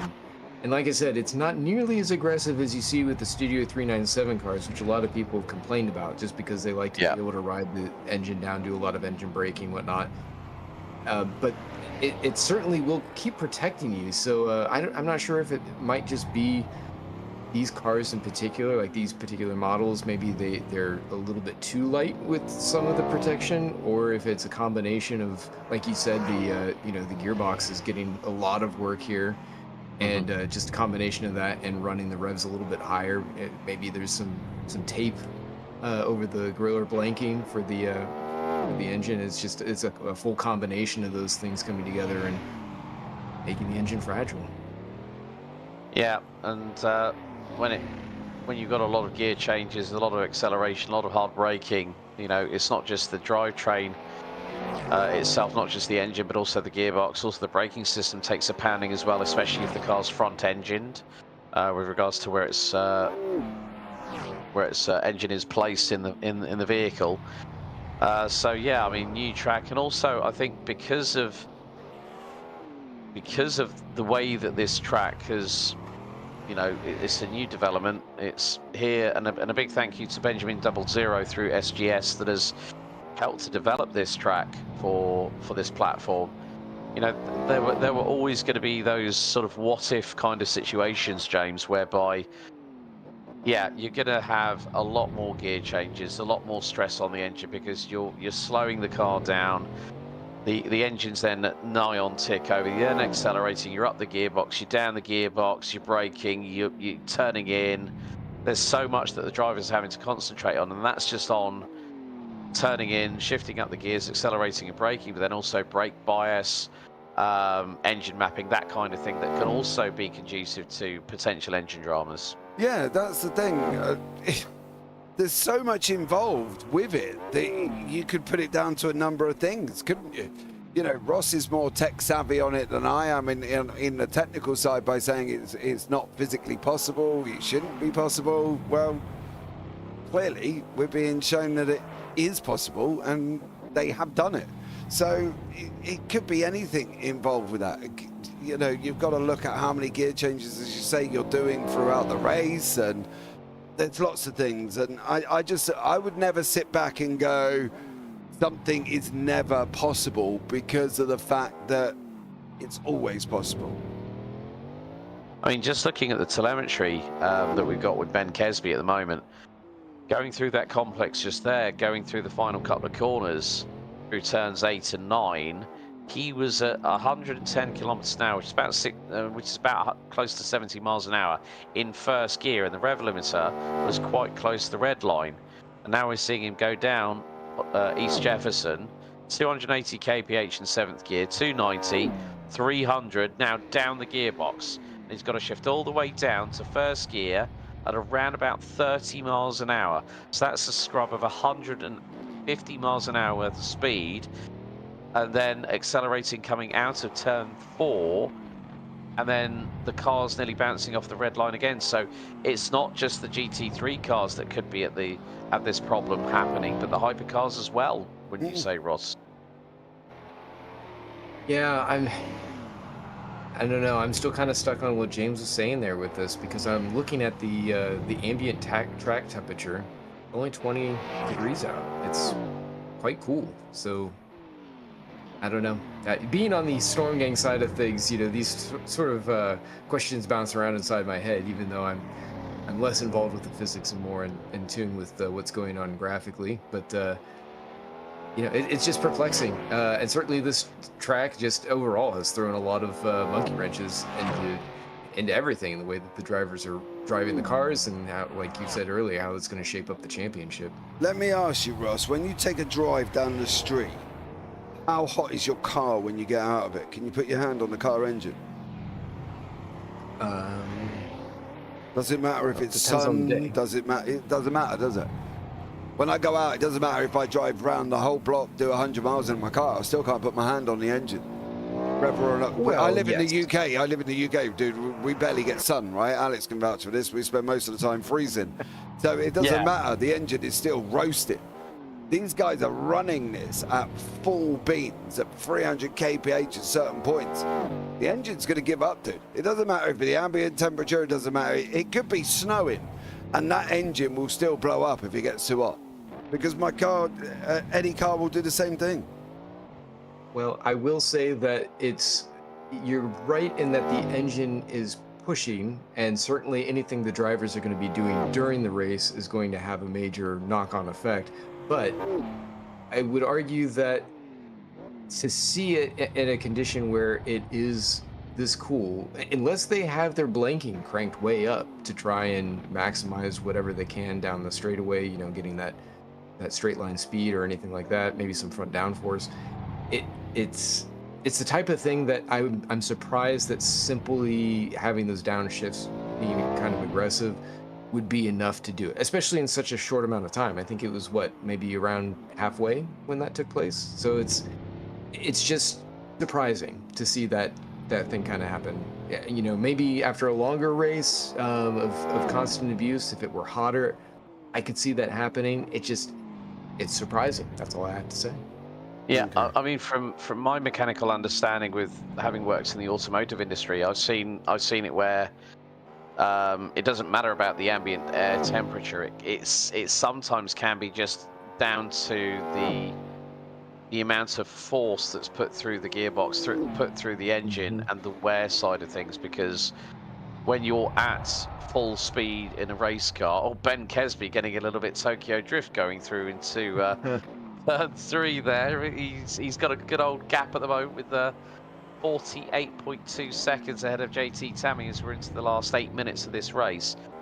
I think it sometimes can't. It doesn't always depend on the ambient air temperature. It's also when you think about gearboxes run with hydraulic fluid, and also the fact of the wear and tear on the internals. Okay, yes, we are in the world of sim racing, but the principles applied would be the same from my understanding.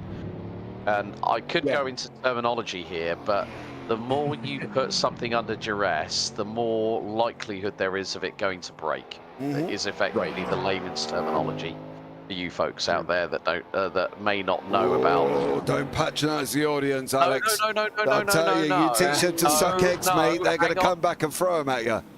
No, I'm just saying, for those people who have joined us for the first time and don't have the full understanding, I wanted to make it as simple and as easy as possible in one sentence to understand. That's all. Okay. Yeah. You're 100% right, Alex. I mean, it is mostly down to the abuse on the engine.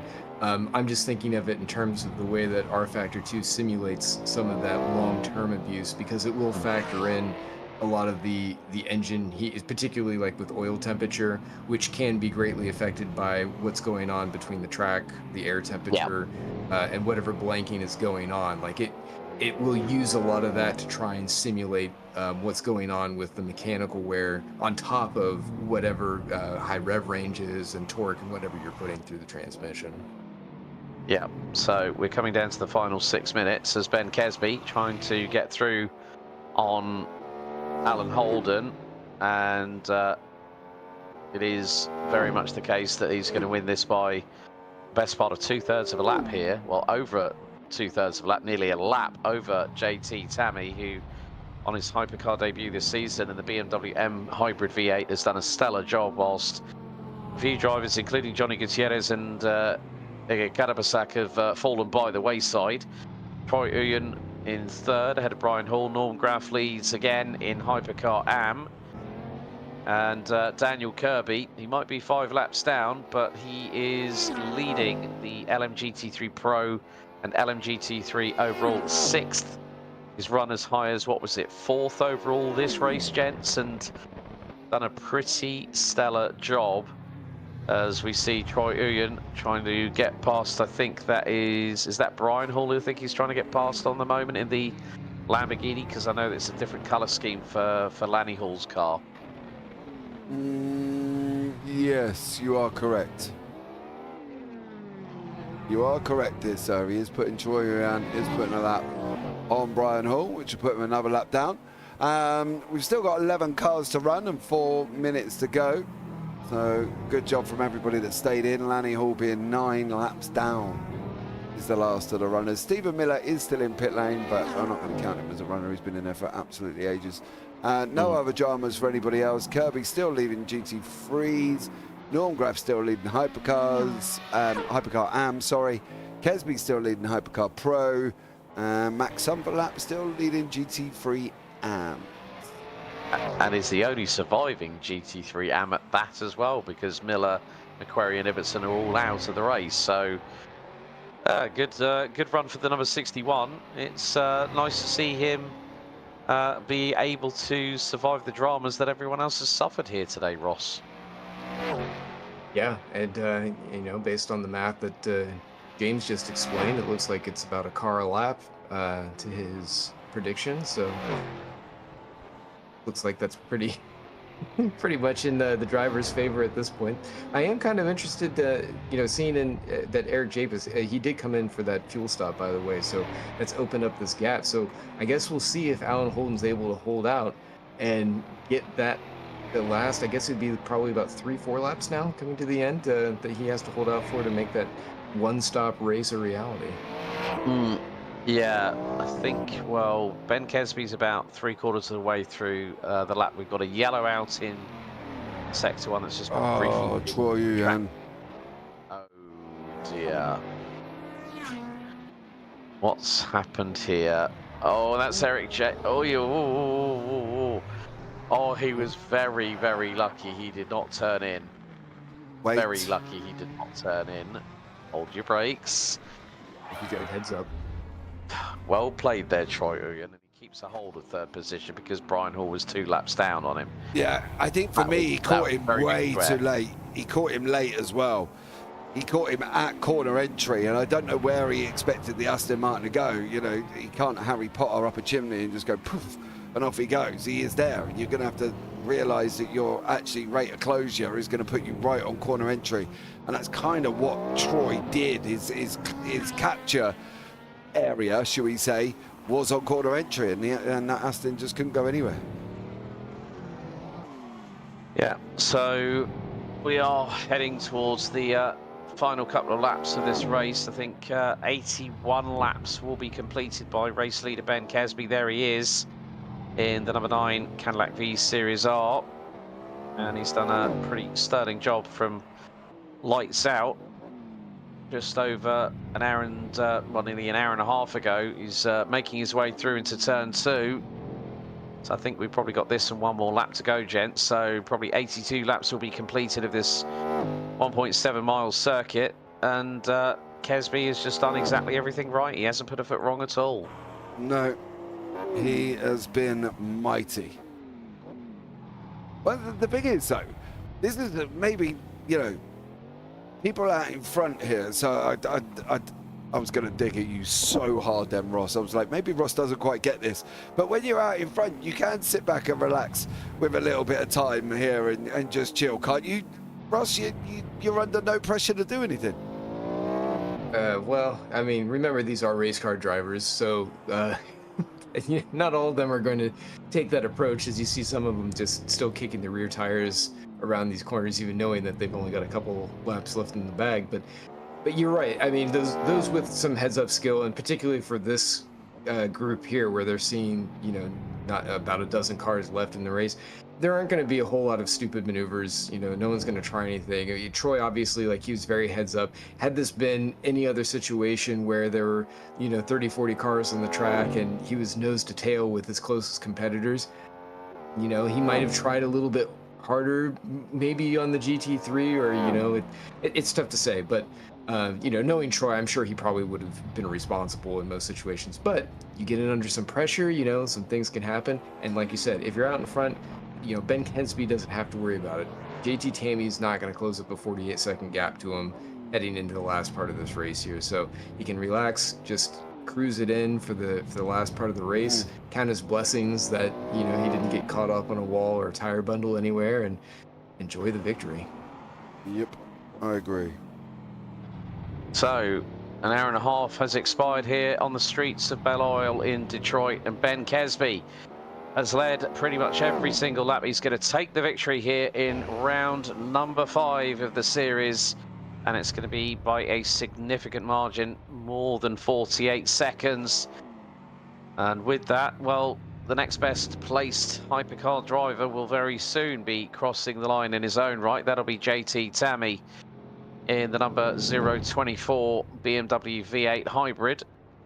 Norm Graff looking to take, I think it will be his second successive win in a row. There is Norm Graff in the Aston Martin Valkyrie, as he's making his way through the final few corners.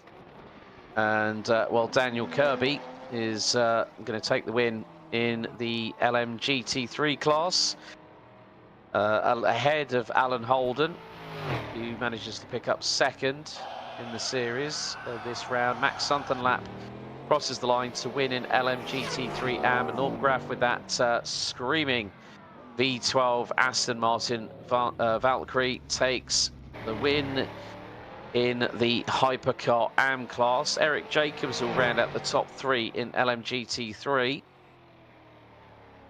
And, well, Alan Holden was a Sergio Perez fuel whisperer on this one, because he did it on a one-stopper. A great strategy there from the number 25. Lanny Hall will pick up second place in the Hypercar AM category. And we're, well, what can we say about that race, gentlemen? A lot of wool grabbing, a lot of tyres here, there, and everywhere. Some carbon flying about the place. But at the end of it all, we had 11 cars finishing out of 17 starters. I think the story will be, you don't really like sometimes seeing where the track dominates the result, but I've got a funny feeling we may have just seen a track dominating the result. But here are final results. So, winner overall of round 5, and in Hypercar, it's Ben Kesby finishing ahead of Hypercar debutant this time around, JT Tammy.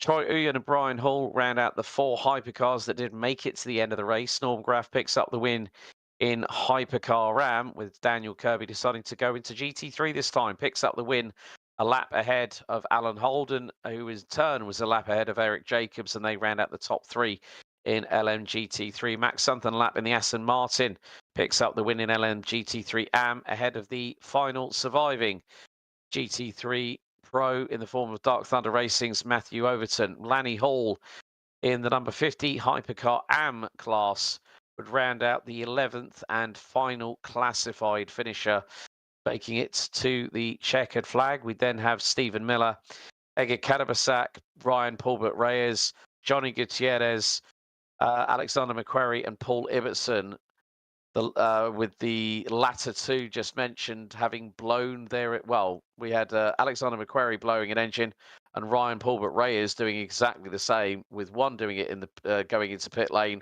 one doing it at turn number 3.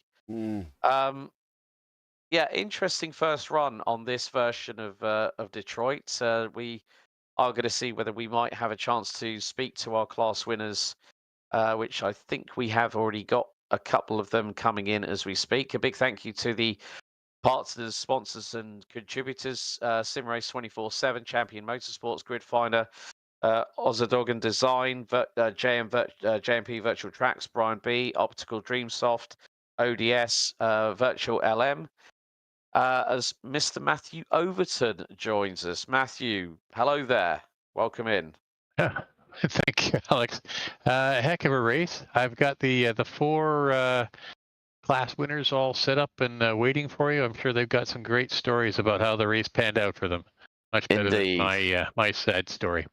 Indeed, indeed. Well, I think first of all, what we need to do is we'll bring them in class order. So first of all, let's see if we can bring in our overall race winner, Ben Kesby, who picks up the win here at round number 5. Let's just see if I can drag him in. There we go. Ben, well, what can I say? You picked up a win here at Detroit. Lights out to checkered flag, winning by nearly 50 seconds. How are you feeling after that one? Oh, a lot more stress than it probably looked. Those walls are forever very close. But yeah, it's been a difficult start to the season, and it's nice to finally get a win. Yeah, I mean, I think we did see quite a few times where drivers were having a few Code Brown moments, let's say, and some got grabbed unceremoniously by the walls when they were getting a little bit too close. Was it just a case of just crossing every T, dotting every I, and just making sure that you got through safe and sound? Yeah, it was a lot of talking to myself, trying to stay concentrated. I realized I knew I couldn't let off the pace too much, because then I'll go too slow into one of the corners. You grab the inside, so I was sort of going for it most of the time. I did have to reverse at one point, so it was nice that didn't cost me anything. No, but we did see it, mate. I'm sorry. Yeah, we did see you echoing the sentiments of a Mr. Norm Graff, who I'll be speaking to in just a minute, where you both went straight on at turn 3 at the hairpin. But it is, when it's a new track and no one's really tested it to get that kind of experience can help in terms of a driver's development, can't it? Yeah, I mean, that was such a concentration race. Like you said, you really had to cross the T's every single lap. So yeah, good one for the mental. So we go to Watkins Glen in a month's time. What are your thoughts ahead of that? I quite like that track. I normally have good results, so hopefully we'll do it again. And yeah, hopefully keep the winning ways going. Indeed, indeed. Anyone you'd like to give a shout out to before we let you go, Ben? Just everyone that runs it, especially names going past right now, but whoever made this track in short time did the walls did a very good job. It was very nice. Brilliant. Well, Ben, thanks for joining us in the post-race interview show, and we'll see you next time for round 6 at the Glen. Yeah, cheers, guys. So great to hear there from Ben Kesby. Let's get in our Hypercar AM class winner. Let's bring in Norm Graff. Norm, welcome in. Well, the Valkyrie reigns supreme against the streets of Detroit. That was a bit of a difficult one, especially with that big scare at one point where we saw you being pinball wizarded into a wall. Yeah, somebody yelled out, blocked, and I hit the pit limiter button, and that's all it took. So that's why we saw you running so slow. I was kind of wondering why that had happened, and I thought, well, has he picked up a penalty, or is there an issue with the car or something? But you've now picked up what is now your second win of the season. You picked up the win at round 3 at Sebring, so that's 2 wins and a second so far this season. You must be feeling a little bit happier after what was a difficult race at Laguna Seca. I don't know about that. I've been, I don't know, I've had a lot of bad luck this season and last season, and just not been going my way. But I mean, I'm glad I could win the class, I was in, but I still like to go for overalls, and I'm just not getting there. But one question I do need to ask: are you still enjoying driving the Valkyrie? Because it's great to have that car on the grid. Yeah, I actually like it. It's just I don't think it's got the speed of some of the other cars, but maybe I'm just using more wing than them too. Hmm. And thoughts ahead of Watkins Glen next month? How are you feeling Oh yeah. about that? Well, I love Watkins Glen, so we'll see about it. Brilliant. It's one of Norm, my favorites. so before we let you go, Norm, anyone you'd like to give a shout out to? Yeah, the whole CMS gang. I'm glad they put this stuff up. It's a blast. Brilliant. Well, well done on your second Hypercar AM class win, Norm. We'll see you next month. Next Okay, time out at Watkins Glen. Well done tonight. thanks, guys. So a big thank you there to Norm Graff. We'll now get in a man that we normally speak when he wins in Hypercars, but tonight he's an LMGT3 Pro winner. Daniel Kirby. Well, I thought I'd be speaking to you about a victory. I didn't expect it to be about LMGT3. So that's 5 class wins in a row over the course of this season so far. Well done. Oh, thank you. Now, Yeah. what was the decision to go from Hypercar to GT3 in a nutshell? It just felt like it. I was practicing with.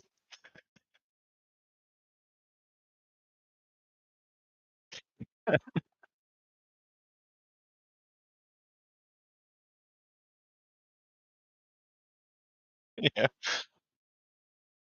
Yeah, I was practicing hypercar, and I don't know. It just I was wondering. I wonder how much fun GT3s are here. So I tried it, and I'm like, screw it. I'll run GT. It was funner driving GT than hypercar. Okay, well at least we've got a more bona fide answer on that one. But I mean, still, see the lap times you were putting in. You qualified, I think, in the top 6. You were running as high as P4. You were running. Now we all know that you've got Alien S type skills, no matter what you're behind the wheel of. Let's be completely honest here. But what are we going to see you in for the Glen? Are we going to see you back in a Porsche hypercar, or are we going to see you in the 9X8 again? What's the game plan for Mr. Kirby for round 6? I have no idea. No, no, no. I'm trying. Right. Is it hypercar? Is it GT3? You got to make an on the spot decision. Come on. You've got 4 wins. 4 wins, man. You ain't getting that. Come on. Come on. We want to see this run of forming hypercars continue, Mr. Kirby. Yeah, it'll probably be hypercar, but which one? I'm not too sure. Okay, well, at least we've got a class that defined then. So you're back in hypercars. Good. Right. Okay. Watkins Glen, you like the track? Is it going to be one that you're going to do a number on everybody else like you've done in the first 4 rounds of this season? I don't know about that, but yeah, it's a really fun track. Um, it's got a lot of variety of corner types and everything, so and it's pretty good for racing and multi-class, so it should be a lot of fun. Brilliant. Well, Dan, well done on the win tonight. Anyone you'd like to give a shout out to before we let you go? Just the usual, everyone here at CMS and everyone who contributed making this Detroit track. It's probably one of the only ones out there, so huge thanks to everybody. It's pretty sweet. Brilliant. Dan, thanks so much for joining us in the post-race interview show. We'll see you on June 12th for the 1.5 hours of the Glen. Well done tonight. Thank you. Okay, a big thank you to Daniel Kirby, and we've got one more driver to bring in, and it is in LMGT3 AM. Max Sunderlap, welcome in. Congratulations on the win. It was a rate of attrition in the LMGT3 AM class, wasn't it? Oh, it sure was. It sure was. Luckily, I was a survivor of it. Plus, also, look at it this way: you had a third at Sebring, you had a second at Laguna Seca, and now you've hit all 3 steps of the rostrum in 3 respective races. So you get a maximum haul of 30 points. It was just about surviving out there, wasn't it? Yeah, it definitely was. There's the track is super tight. Hardly any places you can pass that, and the whole time it's when you start losing your tires a little bit, it's even more scary and stressful because lots of walls or all walls, right? But really tight, and the whole race is you're basically puckered up the whole race. Yeah, I think that's definitely one way of putting it there, Mac. Like you've got to have your eyeballs on stalks the whole time. But Yeah. a new track. But then next time out, June 12th, we go to the Glen, another different circuit, but one that a lot of drivers seem to love. Is it a circuit that you like racing at? When I used to race ACC, that track was very fun. I actually have not raced that in this league and this RF2, so it'll be very interesting. I really look forward to it. Well, it looks like you're going to have to put a little bit of wheel time to get yourself ready for round 6. But congratulations on the win in LMGT3 AM tonight here at Detroit. Anyone you want to give a shout out to before we let you go? Yeah, I want to thank Matt Wolverton for putting the whole season together, and Don Hunter for really making this track right. You guys, Alex and Ross, you guys are making this stream like fun and engaging to watch, so that helps out a lot. Yeah. No, thank you very Oh, much. Michael, I don't see you on the. Thank you. No, you. Yeah. No, thank you very much. It's very engaging to listen to you guys watch the stream. Makes it very, very fun. So appreciate that, and of course, I gotta thank my wife for giving me the time to practice and come out and race. Brilliant. Mac, thanks for joining us in the post-race interview show. We'll see you next month for round 6 at the Glen. Hey, thank you very much. See you guys. Well, that's it really for the post-race interview show here for the Virtual Modern Sports Car Championship here on Champion Motorsports and on JP Broadcasting. Mr. Parfit, well, an interesting race here at Detroit. We managed to come across the line with 11 cars out of 17 starters, but still there were some dramas along the way, let's be completely honest.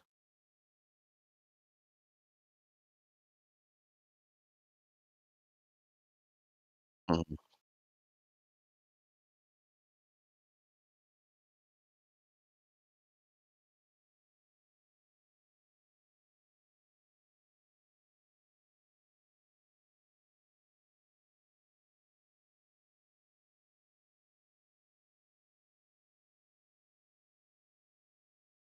Mhm.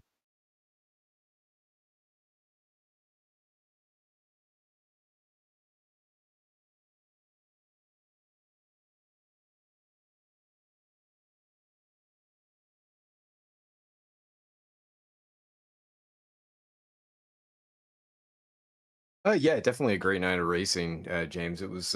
I would have liked to see a little bit more come out to be able to enjoy the work that Don Fryman has been spending a lot of time trying to get ready. And like you said, there were some dramas. You know, we even had a Macau moment with Paul Ibbotson partway through the race. But overall, you know, we had a lot of really good, entertaining battles up and down the grid. A lot of drivers being able to keep pace, and I was honestly pretty impressed that for the most part you know, they were able to go for quite a while without having really any major incidents. Like we just most of the major dramas we saw were you know, cars blowing up from abuse, I guess you could say, and just some of those unfortunate wall grabs that kind of took a few people out, but otherwise pretty good.